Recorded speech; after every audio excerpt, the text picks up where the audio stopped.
Hi! In one of my recent videos I made a little concrete bench and table. It was the first time I've worked with concrete moulds, so I thought I'd share with you how I made them and what I learnt. I'm actually just going to cover how I made the table, but the benches are the exact same process. I actually tried two methods to create the moulds. One was 3D printing and the other was using 5mm thick foam core board. I'll show both in this video and compare the results. So let's get started. To build them you need a few materials and tools.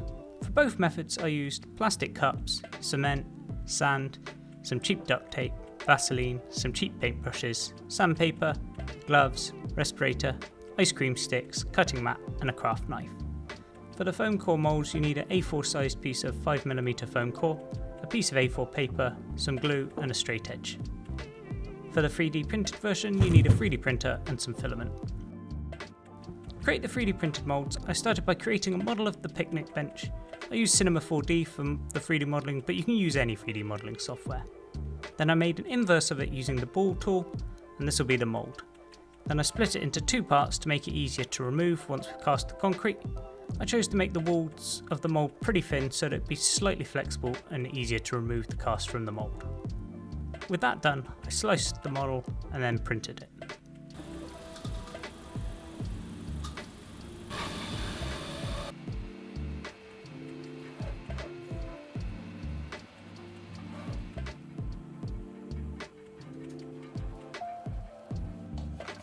For the foam core mould I created a set of templates that can be printed on an A4 piece of paper. I'll leave a link to those templates in the description. That template I glued to a piece of foam core board and then cut out all the sections.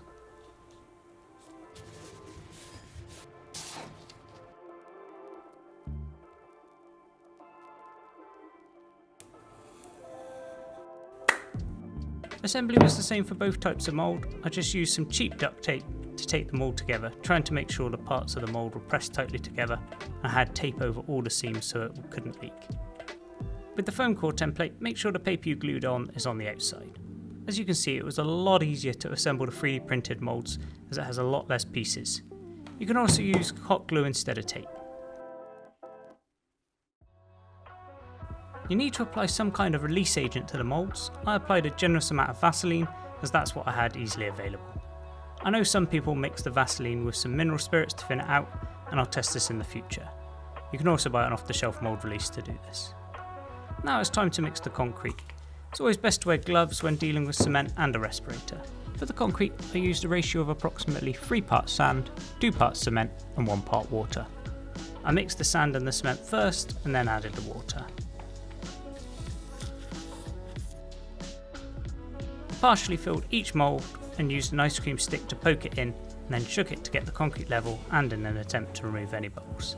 This process was repeated until the moulds were full.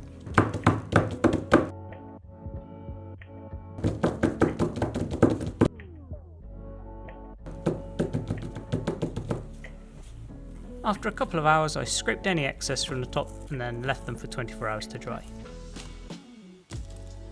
With the cast dry, I removed the moulds. It was far easier with the foam core than the 3D printed ones. I hadn't done a very good job of shaking the mould, so I still had lots of bubbles in my casts. I decided to apply a slurry coat and sand it to see if it would improve the finish. It turns out it didn't really improve the finish, but I'll share with you the process anyway. I wasn't really sure how to do this, but I used 2 parts cement to about 1 part water, and then before applying that slurry coat I wetted the concrete surface a bit.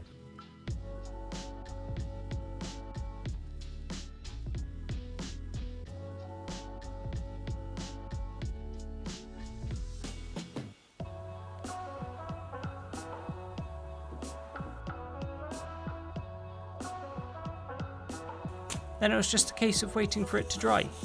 Finally I sanded them with some sandpaper. I started with a low grit and worked my way up. If you wet sand it does reduce the amount of dust in the air. I was obviously wearing a respirator while doing all this sanding. With the sanding done the table was finished. As I mentioned, I actually think the finish was better when the cast first came out of the mould. I need to research this slurry coat a bit more. Overall the finish was not perfect, but I'm pretty happy with how it came out for a first attempt. It was certainly good enough for my use. You could apply some sealant at this point, but I didn't bother. They are surprisingly strong, but you can still break them if you try. I think I may experiment with some microfibers in the future to see if that'll help strengthen them.